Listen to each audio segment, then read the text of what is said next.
Just a quick announcement that we are going on a short hiatus to catch up on production stuff, to spend October promoting the official Hainai comic on Kickstarter with a lot of fun activities, and to prepare for our 5-year anniversary special in November. During the hiatus, we'll be airing a very special episode, my entry to the horror anthology podcast, Someone Dies in This Elevator.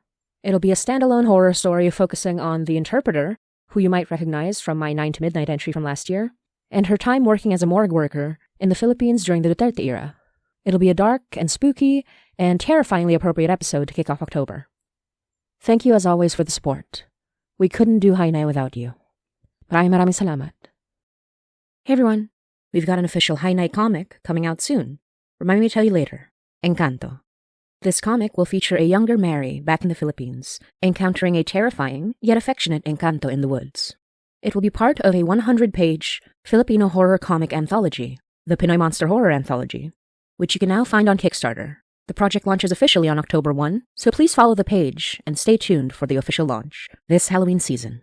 Support the project if you love Filipino monsters, terrifying body horror, mysterious supernatural horror, dark queer romance, and the unique cultural horror created by multiple different Filipino artists. Link is in the description below, but you can also find it by Googling Pinoy Monster Horror Anthology.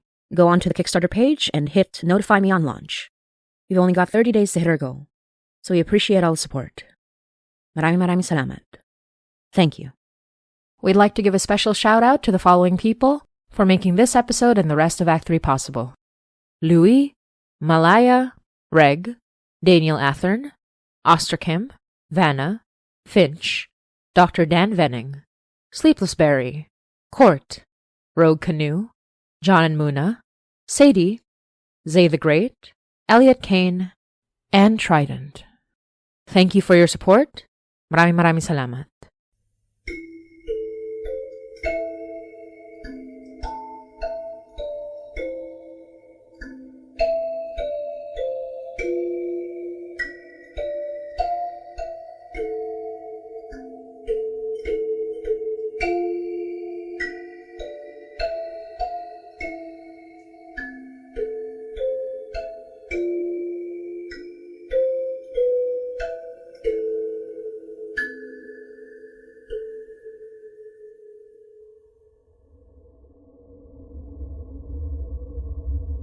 You're listening to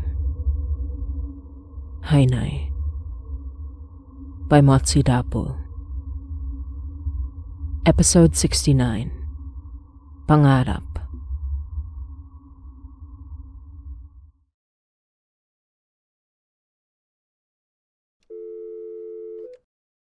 Hainai. I went to see Ashvin today. I wanted to make sure he was okay, and turns out he's more than okay. Apparently, being on a break doesn't extend to some things, and Murphy's been a frequent guest since Christmas.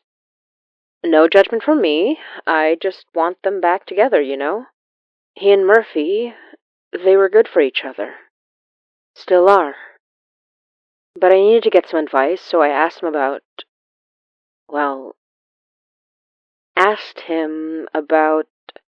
Donner. What he knew about him and Murphy. Their history. Ashvin rolled his eyes at me, said everyone was being too goddamn serious about their mixed-up feelings like it was the end of the world to be a messy bitch. If they just fucked their feelings out, we wouldn't even be having this problem, said Ashvin in all his infinite wisdom. I had to point out that it didn't seem like their particular brand of mess was a fuck your feelings out kind of problem, but when he said, "You sure?" with that very Ashvin look of his, I had to give it to him. I wasn't sure if that would help, but I did know they had enough going on that even if they did fuck their feelings out, it probably wouldn't be enough. Ashvin had to concede on that front. I told him about me and Laura. He knew about me and Donner, so I told him Donner told me to talk to her, and I planned to give Donner the same advice. Ashvin laughed right in my face. Said I was a wild one for trying to set our guys up, but he was completely serious when he said he hoped they would talk. I think it would heal something in him, he said. He told me he'd been preoccupied with healing of late. When I was around, he let me see the marks on his neck, and I never hid the one on my arm. We were both marked by elders, him by the rage-filled Clifford Bolden, and I by the frightened George May, Langford. But we were marked with other things, too. I couldn't help but see Ashvin as a kindred spirit, with where we came from, and where we are now. I asked him what healing felt like to him, and he said it didn't feel good at first. Wanting something, not knowing if it would go anywhere. Wanting something so bad, knowing it can't fix anything, in some people. Depending on the patient, you might want to heal someone so bad that it hurts to know they're too far gone. But you have to believe they aren't, till the end. I asked if he meant anyone in particular. He shook his head, said Murphy wasn't too far gone, and I shouldn't worry, but there were others. People he met at work who wanted them to heal him. Not his rich, exclusive clients, but just people. Some of these people, medically speaking, they had a deadline. And he couldn't heal death, no matter how much he wanted to. But what he could do was give them a story. And the crazy thing about human beings is that sometimes the story was enough. He told me his uncle and aunt liked to tell stories when he was a kid. The ones that took him in when he moved to Canada. The story was that their boy would be healthy, happy, rich, and successful, no matter what he chose to do. The story was that he would be okay. And it took a while,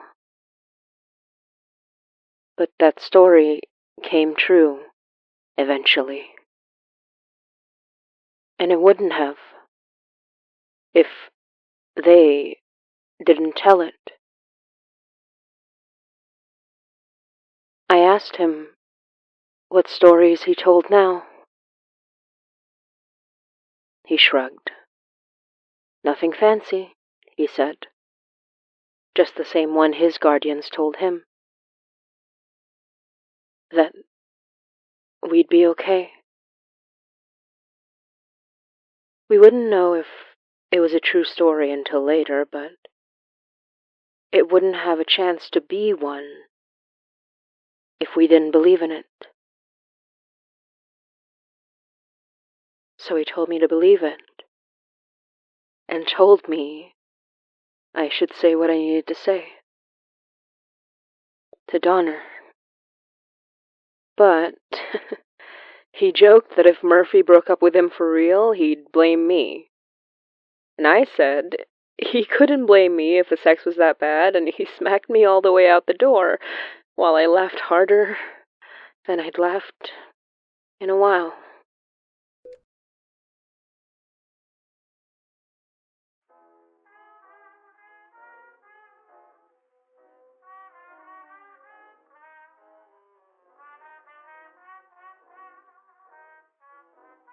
His name is Manfred D'Arce, and his dreams are full of death. It was not always like this for him, and even now, he's not always sure. The dreams used to be full of death alone. It was as though some strange and loving God brought to him the dreams of those who died by his doing, but not by his hand. He didn't know who made them up, or if the magic of death allowed him to connect with those whose death fueled his magic. He couldn't know. It didn't matter. The fact was, people died to keep him living, and it didn't matter if his nightmares of a woman running down an endless, snowy street, or a man trapped beneath concrete, or a child drowning silent in a lake, were real, or products of his active, paranoid imagination. These dreams convinced him long ago that he needed to die. But more importantly, he needed to find a way for men like him to die. For there were elders who deserved it far more than he.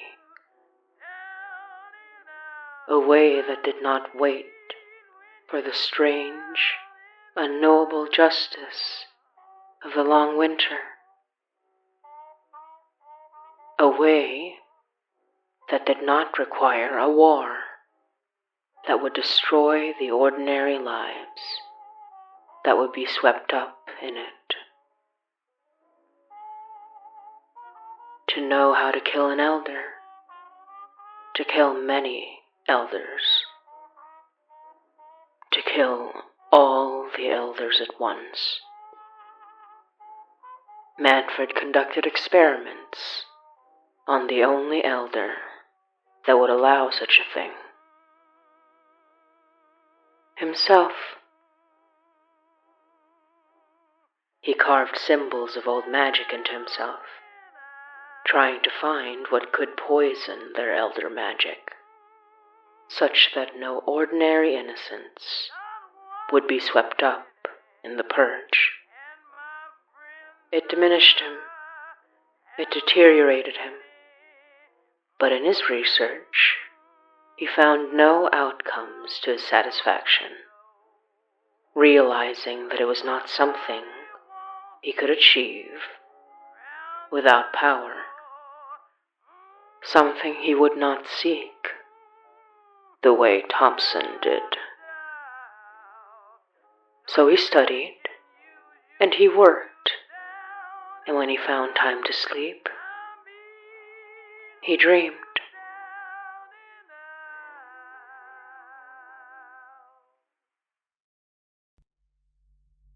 He dreamed of death, terrible, violent. But sometimes that violence soothed him in his sleep, like the steady sound of a cruel skull breaking under metal, and soft brain tissue splattering under the impact, under heaving movements. He dreamed of death, terrible, violent, but sometimes that violence soothed him in his sleep, like the steady sound of a cruel skull breaking under metal, and soft brain tissue splattering under the impact, under heaving movements Manfred didn't realize he had in him. Manfred once thought himself above it all, back then. He thought he couldn't possibly be a vicious killer. And yet, being one was the best thing he'd ever done in his useless life. Well, second best thing. Second only to his meager attempts at healing those they'd harmed, at reparations with those Thompson had trapped, ensuring they recovered, ensuring all was paid for, that they and their families would have a better life. When he came to the benefactor with his request, he was surprised to learn Richard Henry was old hat at this sort of thing, setting up foundations and trusts for those any elder wanted to care for. Without Manfred's direct involvement, but with all the money he'd accrued these long years, these people could have a better life, recovering from the horrors Thompson, no, not just Thompson, not just Thompson, but their power-hungry Ordo put them through. It was meant to be a series of anonymous donations, a trust that would ensure these people were cared for, so that Manfred would not be present to bring back painful memories. And yet he found him, anyway. His eventual apprentice, star eyes staring him down, as the young man asked Manfred to teach him how to be like him, how to have his power, how to protect himself from men like Thompson. Manfred should have refused, but his guilt ate him alive at the thought of rejecting this young man's plea. When he looked down at the stumps that were once fingers, Manfred felt ill at the thought of refusing him. After everything elders had done to him, this was the least Manfred could do to make amends. And of course, the student was quick to surpass the teacher. One might have wondered how quickly Salai took to magic when Manfred brought him into the fold, how quickly his apprentice became independent, how Manfred was not apprised of his bloodthirst, of his abilities as an assassin, until it was far too late. Manfred wondered these days how Salai found him. Back then, he thought he was perhaps simply good at tracking these things down. But these days, he wondered, did he find him in his dreams? Did he have power long before Manfred? Before the elders? He was too afraid to ask now. He didn't know what lived behind those star eyes, knowing how many he'd killed by now. Salai claimed loyalty to him, but those star eyes belied terrible secrets, and Manfred could not bring himself to unearth them.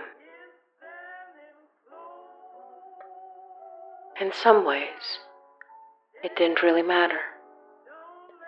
There were whispers that Salai meant to kill him and take his power. Manfred didn't know if that was true, but even if it were, he'd welcome it, really.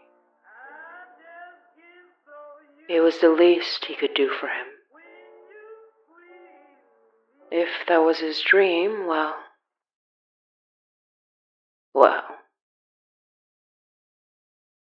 For many years, Manfred's dreams were of no consequence. After Thompson, his dreams were of nothing but death. But in more recent years, his dreams began to take different form. He didn't know if he preferred it. Between dreams of blood, he felt gentle wind on his face, like a lover's caress. Through the metallic tang and smoky stench, he could scent fresh water and wet air. He heard the water, the humming of a cheerful song that was almost familiar, but too distant to be identified. He tried to open his eyes to a peaceful waterside, an image of beauty dancing behind his eyelids, but all he saw with clarity was blood, a caved-in face, sometimes Thompson's, and sometimes his own. Sometimes the faces of those in that basement. Other nights, when he saw the blank stares of the dead, whose faces could still be seen as human in the fractions of seconds blinking, came the smiling faces of kind strangers, untouched by suffering they could never comprehend. But none of these things could stay, and none of these things could last. Eventually, the image would settle to blood, to rictus death, to frostbitten limbs and missing fingers. Eventually, the scent would settle to iron and rot and fresh, steaming gore.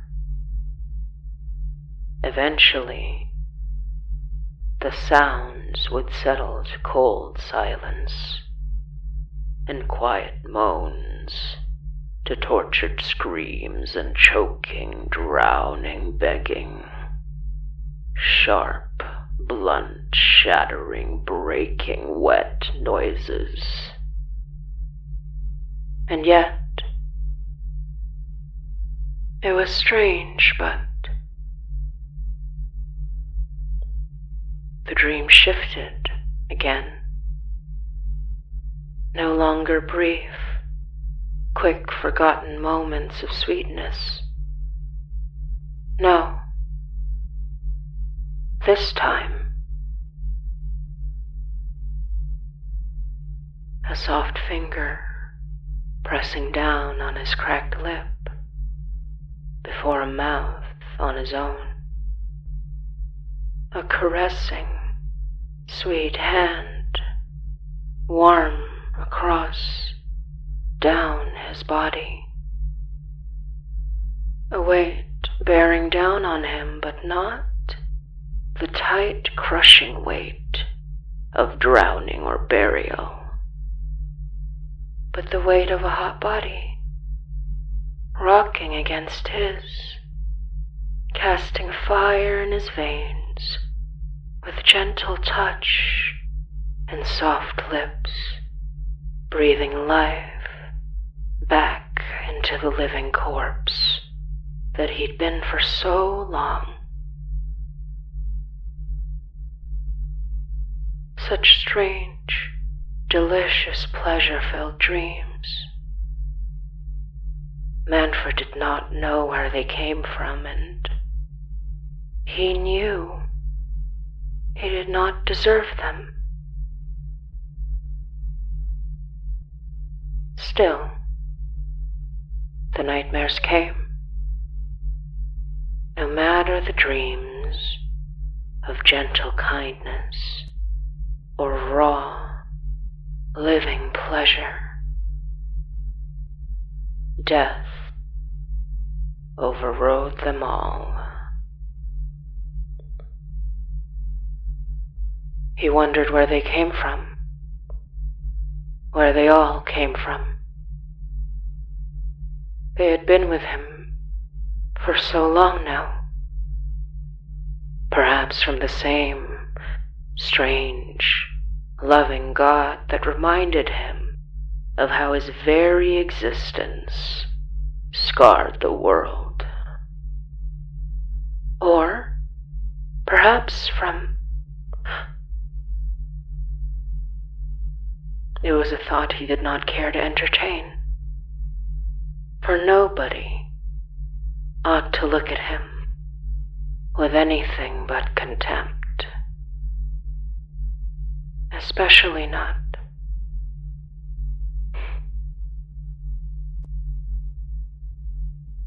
Still, Manfred dreams, even now, of death.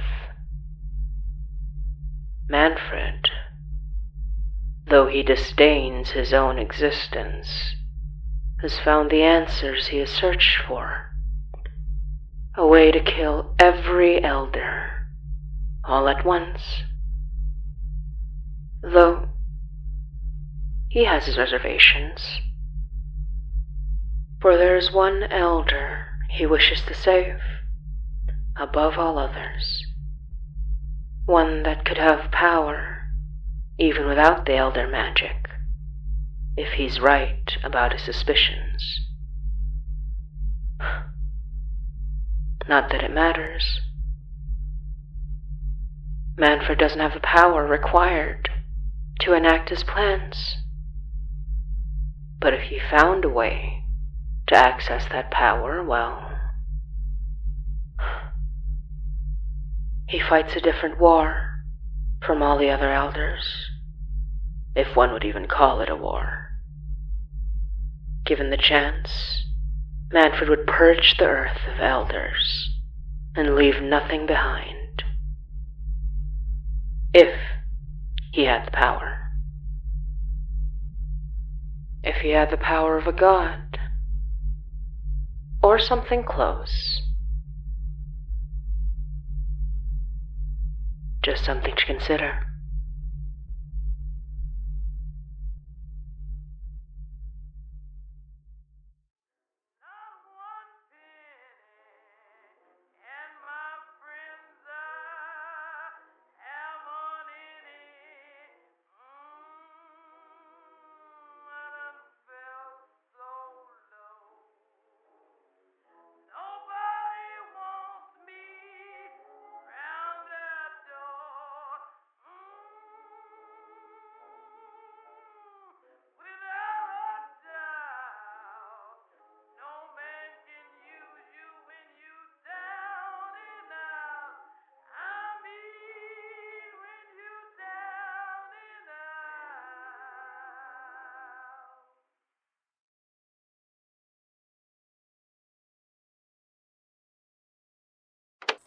So, I talked to Laura. Yeah?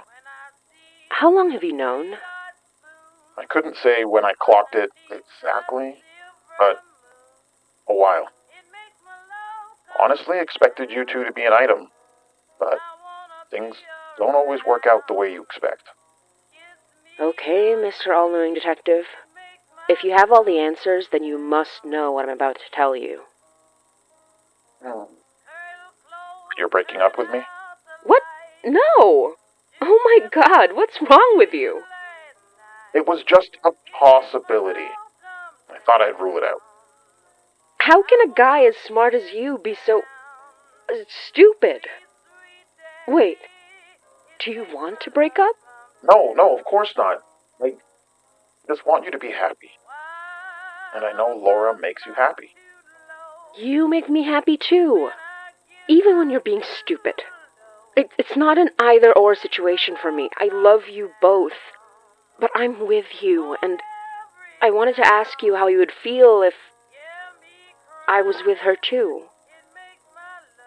I'd never do it if you weren't okay with it, but I wanted to put it on the table. Since you were the one who made me talk to Laura, I figured we could at least talk about it.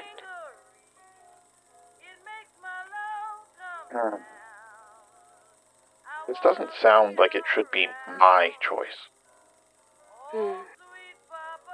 Well, it's not just mine. And I would never want to do anything to hurt you. Under normal circumstances. And if it wasn't Laura, I don't know. I guess I'd have more hang-ups about it. But these aren't normal circumstances. And Laura's right for you. How can I say no? However you want. If you want to say no. But if it's okay... It's okay. It's the only okay thing we have going on these days.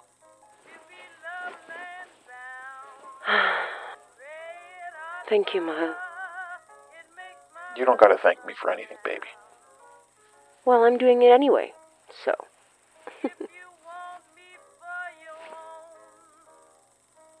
You know, if it's okay for me, it's okay for you too. What? It's too late to play dumb, detective. We both know how he feels, and I think I know how you feel. But I'm not a detective like you are. I'm just saying, it's okay if it works out. You know that, right?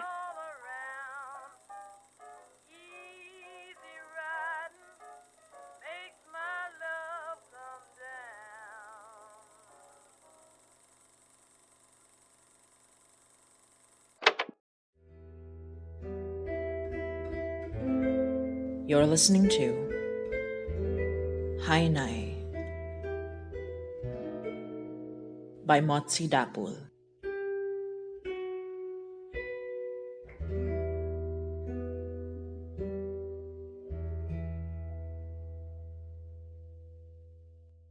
Hey everyone, this is Motsi, creator of the Hainai podcast. Hainai is a podcast produced by myself, Yoi Halago, and Alyssa Jimenez, and co-created by Reg Helly, and licensed under Creative Commons Attribution Non-Commercial Share-alike 4.0 International License.